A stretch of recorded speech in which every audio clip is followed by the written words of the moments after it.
कवठेमहांकाळ तालुक्यात अवकाळीने डाळिंब बागाचे लाखोंचे नुकसान केले आहे। गत आठवड्यात अवकाळीने झोडपल्याने द्राक्ष बागा, इतर पिके यांच्यासह डाळिंब बागांनाही मोठा फटका बसला आहे।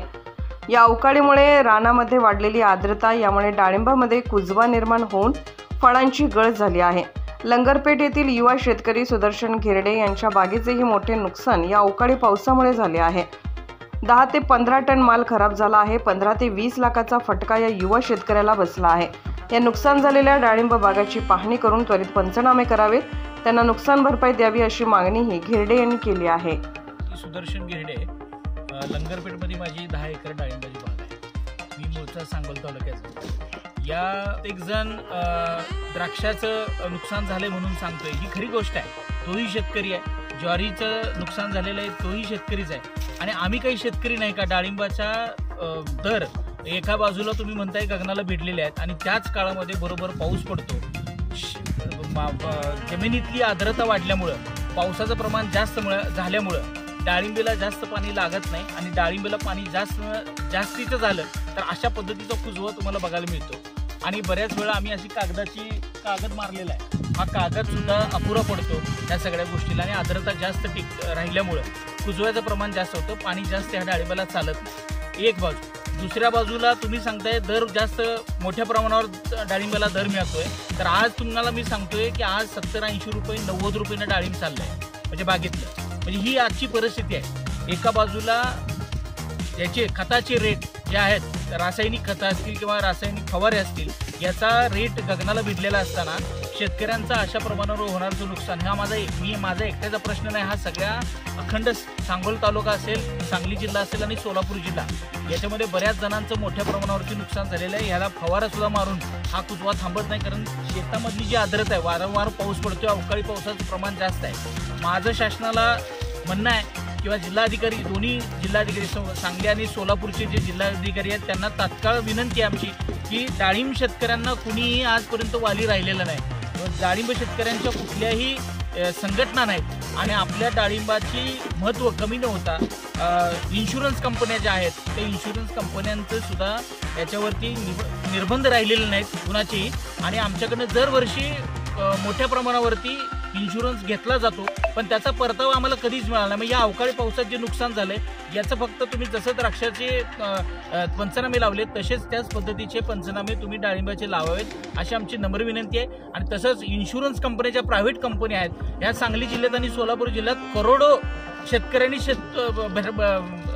क्लेम केलेला आहे इन्शुरन्सचा, पण त्यांना कधीही मोठ्या प्रमाणावरती इन्शुरन्स मिळत नाही आणि शेतीचा इन्शुरन्स तो मिळत नाही। यामुळं मला असं वाटतं की येणाऱ्या काळामध्ये तुम्ही शेतकऱ्यांच्या सगळ्याच बाजूनी विचार केला पाहिजे। नुसतं शाळू आणि नुसत्या द्राक्षाचा विचार न करता सर्व शेतकऱ्यांचा एक संमतीनं विचार करावा आणि नागपूरच्या हिवाळी अधिवेशनामध्ये आमचा प्रश्न मांडावा आणि आमचं जे झालेलं नुकसान आहे त्याचं तात्काळ पंचनामे करून शासन दरबारी हे मांडावेत। आणि ज्या प्रायव्हेट कंपन्या आहेत त्यांनी सुद्धा त्यांच्यावर सुद्धा जरब राहिलेली नाही, करोडो रुपयांचे हे करून म्हणजे जे हप्ते आहेत ते आमच्याकडे घेतलेले आहेत, पण याचा परतावा आम्हाला अजूनपर्यंत मिळालेला नाही।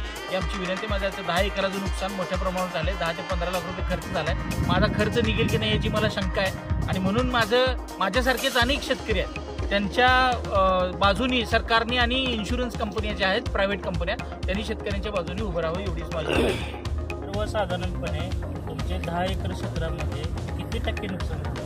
माझं साधारणतः 30% नुकसान झाले। साधारणतः 8 ते 9 टनाचं माझं अशा पद्धतीनं नुकसान झालेलं आहे। हे ढीग बघत असाल आणि बांधाला पण मी टाकलेले आहेत। असे बांधाचे ढीग तुम्ही बघितलं तर डोक्याला हात लावून बसाल। मी सुशिक्षित शेतकरी आहे, असं नाही की मला त्या कंटेंटची माहिती नाही, रासायनिक खतांची माहिती नाही। रासायनिक खतं मोठ्या प्रमाणावर वाढलेली आहेत आणि फवारेसुद्धा आम्ही जवळजवळ 30 ते 40 फवारे घेऊन सुद्धा ही जर परिस्थिती अशी असेल तर शेतकऱ्यांनी शेती करायची कशी? कारण हे सगळी शेती निसर्गावर अवलंबून आहे। मी सरकारला दोष देत नाही किंवा आणि कुणाला दोष देत नाही, पण ह्या सरकारनं अवकाळी पावसाचं जे झालेलं नुकसान आहे त्याच्या गांभीर्यानं त्याला घ्यावं आणि हिवाळी अधिवेशनामध्ये प्रश्न मांडावे। आता हिवाळी अधिवेशन चालू आहे, तर तुम्ही काय सांगणार?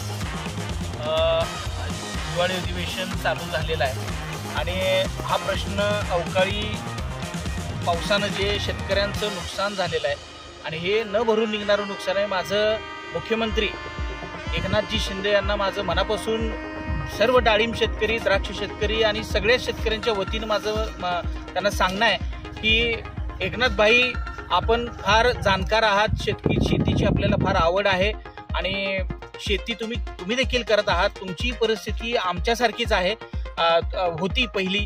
तुमची वडील शेती करायचे आणि तुम्हाला शेतीची जाण असणारा मुख्यमंत्री आणि परिस्थितीची जाणीव असणारा मुख्यमंत्री म्हणून आम्ही ओळखतो. महाराष्ट्र देखील त्यांना ओळखतो.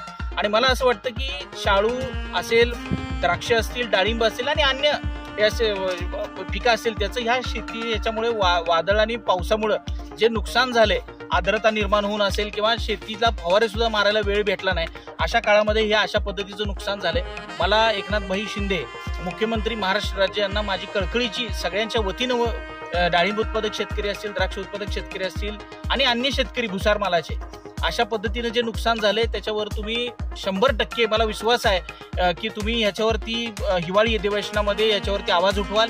आणि आवाज उठवल्यानंतर नुसता आवाज उठवून चालणार नाही, तर तुम्हाला आमची विनंती आहे की लवकरात लवकर याचे पंचनामे करून नुकसान भरपाई शेतकऱ्यांना द्यावी आणि तुम्ही द्याल, ही अशी अपेक्षा आम्ही शेतकरी तुमच्याकडून करतोय. थँक्यू.